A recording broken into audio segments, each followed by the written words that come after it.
Good morning and welcome to my new review series. I am of course VicariousBrian, and you guys might think of me as more of a Let's Player. Right now those are the only videos, or most of the videos that I've uploaded to my channel, but I'm actually traditionally more of a reviewer kind of guy. I've done a little bit of freelance work here and there, but I'm an English major, so I've always preferred the written word, but you know, I'm definitely enjoying exploring this YouTube area where you take something where I'm used to, which is written word, and translate it into a visual medium and an audio medium. So I'm looking to explore that a little bit more with something that's more traditionally literary.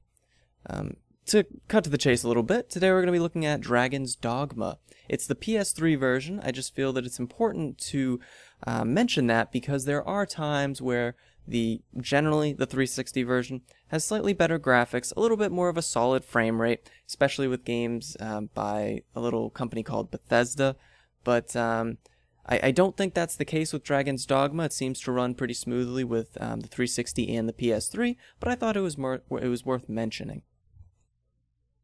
Now there are just a few announcements that I wanted to make before we jump into the review. One of them is, unfortunately, I don't have the capability to bring you guys any visual gameplay right now. It's just going to be an audio review. I hope that's going to be okay. It's going to have to be, unfortunately, but I am working on hopefully getting some gameplay videos of my PS3 games in the future. Now, just to get a little bit of background, Dragon's Dogma is an open-world action-adventure RPG game, essentially. One of the things that it's known for is the ability to climb on these giant monsters. It takes a bit out of the book of Monster Hunter. They're both made by Capcom, so it makes sense. But essentially, you are this guy called the Arisen, and you go around with some of your party members and fight all these giant monsters. And like I said before, there is that Monster Hunter feel where the combat is all very good, very impressive, but it did release at a tough time. It released, I believe, not too far after Skyrim and Dark Souls both came out, so definitely a rough time to release like a fantasy RPG type game. But I think that it succeeded in a lot of ways. So we begin our journey in a small fishing village. You create your own character, just like you would in maybe a Dark Souls or a Skyrim. I know I just mentioned them. I'm not going to make too many comparisons, but it is similar in that way. And you're minding your own business, and this giant dragon attacks. Some of the other villagers are killed, and essentially it's a quest of revenge. The protagonist in particular has his heart ripped out and eaten by the dragon. Apparently this is okay, he doesn't die or anything, but this definitely creates, it creates a clear connection between the main character, I believe it's called the Arisen, is the name that all the townspeople use, and this big bad dragon.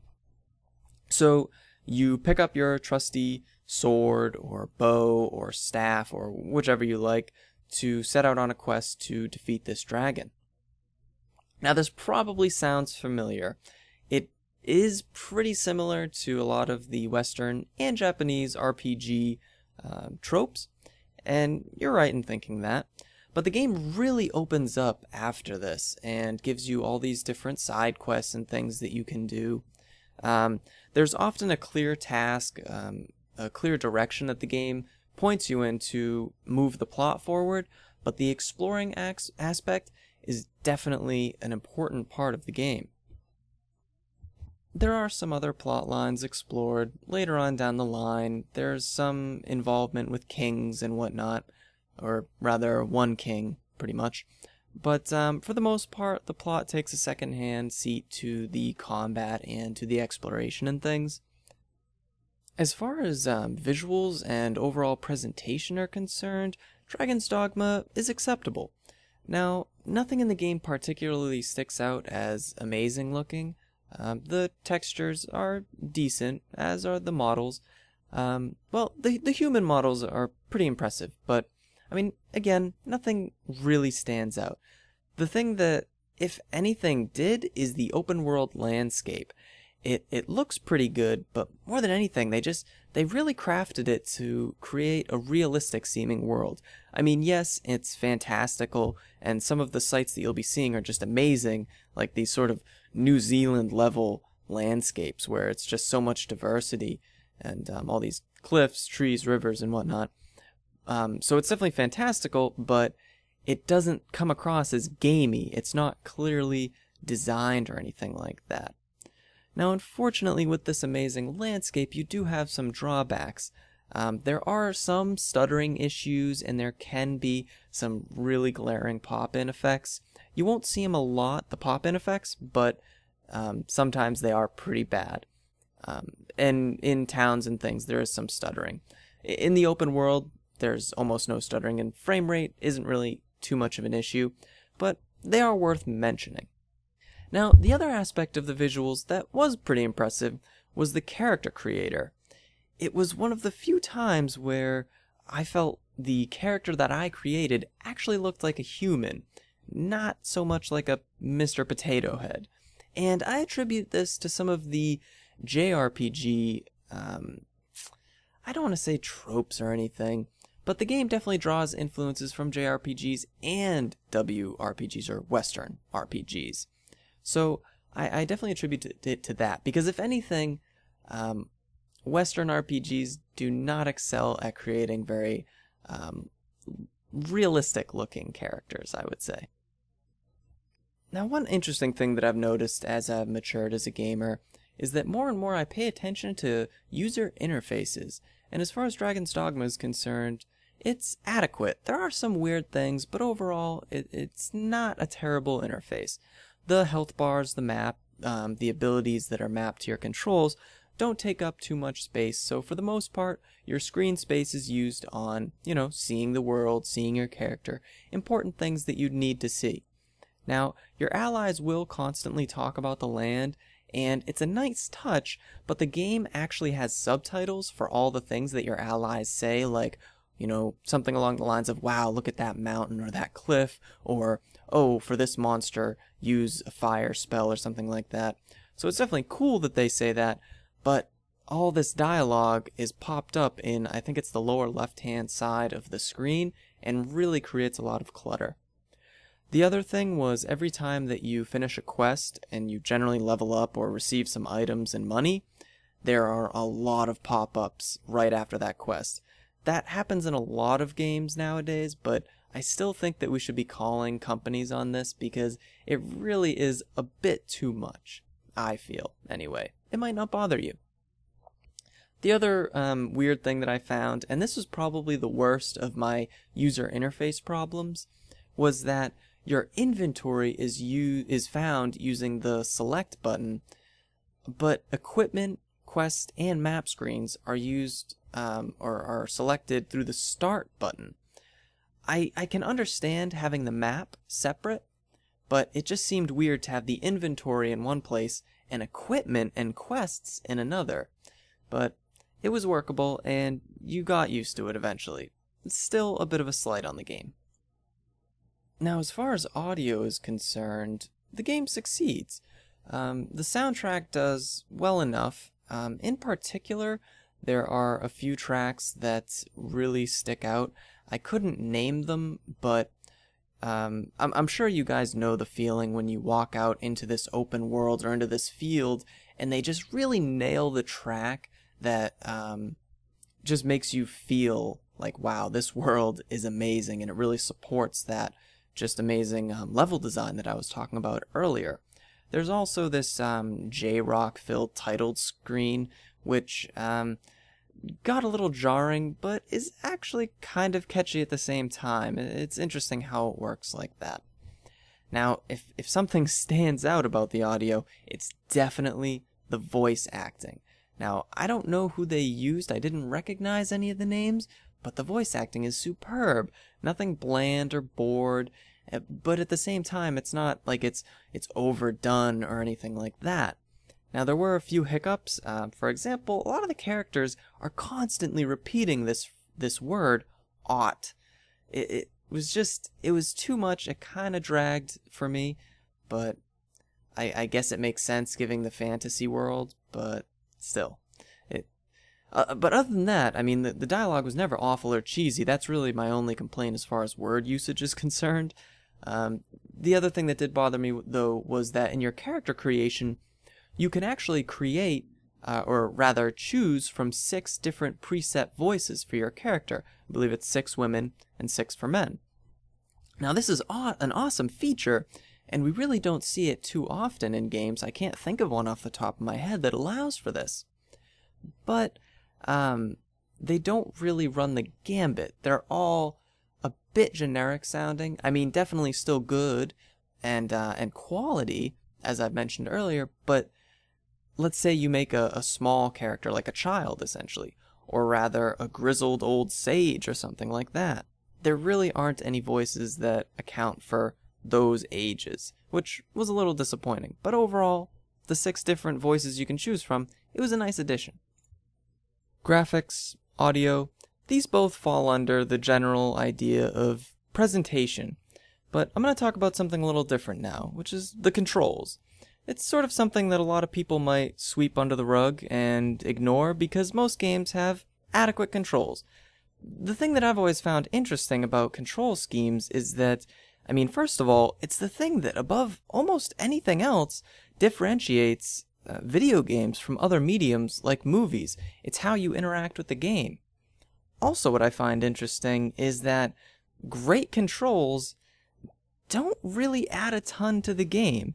It's nice to fluidly interact with the gameplay, and yet you're not going to make a okay game great just because of controls.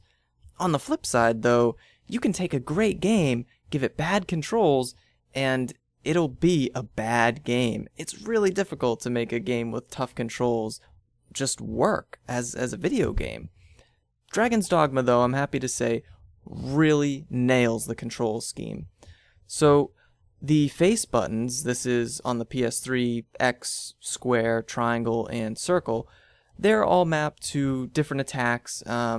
There's a light attack, a heavy attack, a jump, and then an all-purpose button that you can use to talk or open chests, investigate items, things like that.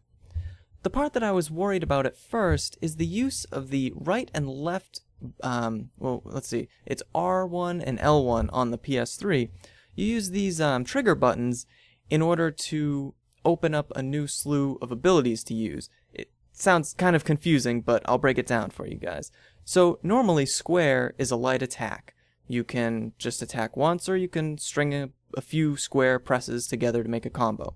But if you hold down the R1 button, for example, square could become the charging burst strike attack. Alternatively, you could hold down the L1 button, and square becomes a shield storm attack. Now, these are just the generic skills that you have at the beginning of the game, but you can map any skill you want to basically any button you want. It ends up allowing you for 6 different slots to put in whatever ability that you want, and for a console game, that's really impressive.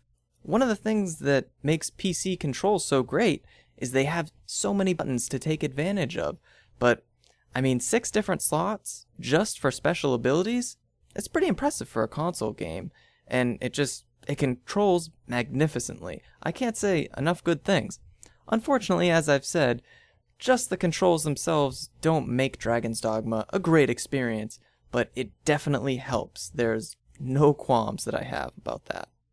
But of course, gameplay is the most important aspect of a video game. I mean, there are some games that tout different areas ahead of the gameplay, but for the most part, it's the gameplay that we want. And like most of the best games out there, Dragon's Dogma excels at its gameplay above all of its other aspects, outside of maybe controls, but that's a strange area, as I've already mentioned. The focus is on exploring the land, fighting monsters, things like that. One of the nice touches they put on it, though, is that the sun setting, nighttime, that's scary. Not exactly scary in like a literal amnesia kind of sense, but scary as in things get difficult. I mean, when they say it's nighttime and it's getting dark, it gets dark. You can't see anything. Even when you're carrying around a lantern, It's very difficult to see. This might annoy some people, but for me, it was a great boon because it actually gave you consequences for your actions. One of the greatest experiences I had with the game was I was going out on an escort mission in unfamiliar territory. I had to escort this guy into a new town. And I got him there, but the town didn't really have anywhere that I could settle for the night, so I had to work my way back with just me and my party members.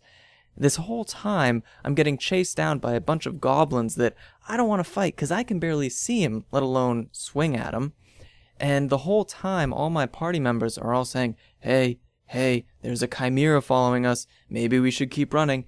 And I'm saying, yeah, no, I know, there's a chimera, but we gotta run. We can't stick around out here. And it was a really great experience, and one that you really don't see too often. So I was really impressed by that. Now, the main draw of the game is really the battles with all these giant creatures, though. It's not as big monster-centric as something like Monster Hunter.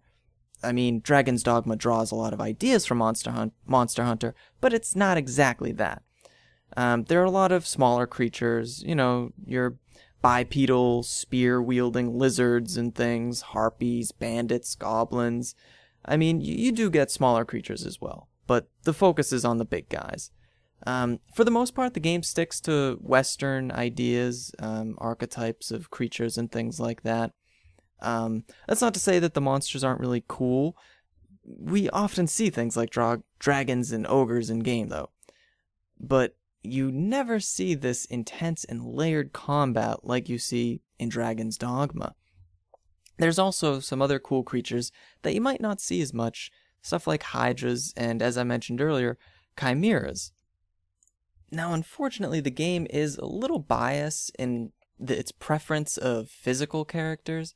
You have your basic RPG split between your melee, your rogue type character, and then your magic character. But the rogue types and the melee guys definitely get to have more fun. Now, if you like to stay back and just sling spells, there's some awesome options for that, but it's just a little more passive and not as fleshed out. Although I do have to mention, in particular, there's this spell that creates basically a huge tornado, and just the effects are amazing, so I would definitely suggest checking that out, but for the most part, the physical classes are the way to go. This is because Dragon's Dogma has like a really nice combo system. Not only can you string different types of light and heavy attacks together, but the way that you can, The way that you can chain abilities together is really impressive too. You can create really long combos. It's not really so much a Japanese style game where it's like completely ridiculous combos where you're knocking enemies up into the air and hitting them back down, things like that. It is based in reality, but the combos are impressive. Beyond that, the physical characters get the ability to jump on enemies. Mages can as well, but they can't do much with it. But for example, the first time I met a Cyclops, at first I started shooting arrows at it, trying to hit it in its eye, the obvious weak area, things like that. But at a certain point, he falls down onto his knees, and you can jump on him and crawl on top of his head and just start stabbing this guy in the eye. It is a little gimmicky, but it was a really cool option just to know that you have that in your pocket if you want to use it. And I know in the example I mentioned that he went down on his knees before I jumped on him, but that's not really a context-sensitive situation. If you want to jump on a guy in the middle of a fight, go right ahead. You have the ability to. Now, one interesting part of Dragon's Dogma is the way that it melds the Japanese and Western traditions. So, a lot of these Western RPG games, which I kind of consider Dragon's Dogma to be in line in, stuff like Dark Souls, in a way, and stuff like more traditionally Skyrim, you have this big world, and a lot of the times there's basically level scaling. Dragon's Dogma doesn't have level scaling, which does seem a bit JRPG-ish, but at the same time, it has a lot of Western RPG tropes, like having this huge world to explore, and leaning on a lot of the Western RPG lore, stuff like dragons and cyclopses and things. So there's also a job system in addition to this general leveling system. You can level up different vocations and jobs and things. There are three main classes with three sort of expoundings of those classes. That's a terrible word to use, but let's say the main classes are, and I don't remember the names exactly, but you have General, Tank, Rogue, and Mage, and then you have something like, you know, Super Tank, Assassin, and like Sorcerer, or something like that. In addition to those classes, you actually get three hybrid classes as well, so you can have something like a Magic Archer class, which is pretty good. Now, I liked the system. It allowed you to switch between classes as you wished and mix and match, which could make some cool combinations, but I didn't think that they went far enough. I really think if they put a little more of a focus on that class system, they could have made something amazing. But even in the form that it's in Dragon's Dogma, it's pretty fun to play around with. Now, I've been a little quiet as far as the party is concerned. I've really only mentioned the main character up till now. That's because I wanted to save this until closer to the end. They have what they call a pawn system in Dragon's Dogma. So essentially, you create your main character, and then you create what's referred to as a pawn.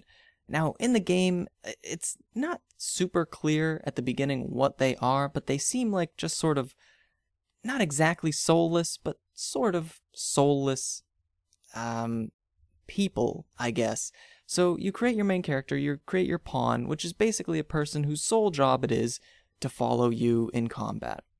And, you know, you can make him whatever class you want, things like that, same as your main character. But beyond that, you can also recruit up to 2 other pawns. To do this, you actually go online and you choose from other actual players' pawns. It's a really interesting system because, you know, there are people online who have very effective, like min-maxed pawns that are just, you know, incredibly powerful. And then you have people who are, you know, don't know much about the game and make kind of terrible pawns, but it's cool to see because those people are doing their thing, and that's fine. So it's definitely a unique system. I think I would prefer if they just let you make, you know, 3 pawns yourself, but it is a cool system. It allows you to trade pawns with your friends, so if you make a really cool pawn that you think your friend will like, you can just give him, you know, the name of the... I think if you give him your online name or something, he can look you up. Beyond that, your pawn, if it does get quote-unquote rented out, you can still use it while it's being, again, quote-unquote rented out. But once it completes its time with another person, when your pawn comes back to your game, he'll have more knowledge about the world. For example, if you've never fought a Cyclops, but your pawn has, and he comes back to your game, and you fight a Cyclops, he might say something along the lines of, oh, Cyclopses don't like fire, or aim for the Cyclops' eye before, you know, you do anything else, or something like that. So it's kind of a cool system. Again, kind of like the class system, it's not super fleshed out, so I'd like to see a little more fleshing there, but definitely a nice first start. A first playthrough of Dragon's Dogma will probably take you somewhere from 25 to 60 hours. I think it took me about 35, but I've heard numbers that really go all over the place. It's definitely a game with a lot of content. So as far as replay value, there is some replay value. There's also a sort of, and it's hard to get into this without some spoilers, but there is a certain amount of endgame content. And beyond that, there is a New Game Plus mode as well. I don't want to get too much into it, but it's there, and it's pretty well fleshed out. So, as far as replay value goes, it's pretty impressive. And so there you have it. Those are my feelings on Dragon's Dogma. Now, if I had to give it a number, I think I'd give it an 88 out of 100. It's definitely one of those great games, and I'm a pretty tough grader. A lot of people grade as if 7 out of 10 is an average experience. For me, 5 out of 10 is average. 6 out of 10, that's a good game. So, an 88 out of 100 is a pretty great score from me. I was definitely impressed with it, but maybe more than anything else, I want to see where they're going to go with it. I don't think Dragon's Dogma really needs a direct sequel, but taking some of the ideas from Dragon's Dogma and, you know, refining them and putting them into a new game, I think could create some amazing things. Now, I realize this is a very long review, But I figure for people who, sat through the whole thing or maybe don't want to sit through the whole thing, why don't we just go through a little recap of some of the main points about Dragon's Dogma that I've made. So, first and foremost, as far as the positives are concerned, there's a very deep combat system with some great combo-related gameplay that isn't necessarily too gamey, which is nice. Beyond that, there's also a deep leveling and job system. I'd like to see them go a little further with it, but what they had in the game was very nice, especially as an initial game concept. There was a unique and noticeable melding of the Japanese and Western traditions. I didn't really say too much about it, but as you play the game, even just some of the camera shots that you have during cutscenes and things, you'll see things that immediately scream Japanese RPG to you. And yet on the other side, so much of the game is wrapped in this Western lore. It's really an interesting combination. Now, of course, there's also the big bosses and these long, drawn-out battles with huge creatures that's really impressive. And then there's even the little things. Stuff like when I was walking during the nighttime across a river, the lantern at my side got extinguished when I got past my hip level in the river. Just cool stuff like that. There's also, of course, the excellent voice actors, which I have no issue with. One of the best character creators I've seen in a game probably ever. The tight controls really meld the experience together as well. Now, some of the not so great parts. There is the occasionally intrusive user interface system that might not bother some people, but definitely grated on me after a while. The same thing with the menu system. I don't know why they had to use select for some things and start for others. It just didn't make much sense to me. The plot was workable, but it's not really set to the standards that the rest of the game follows.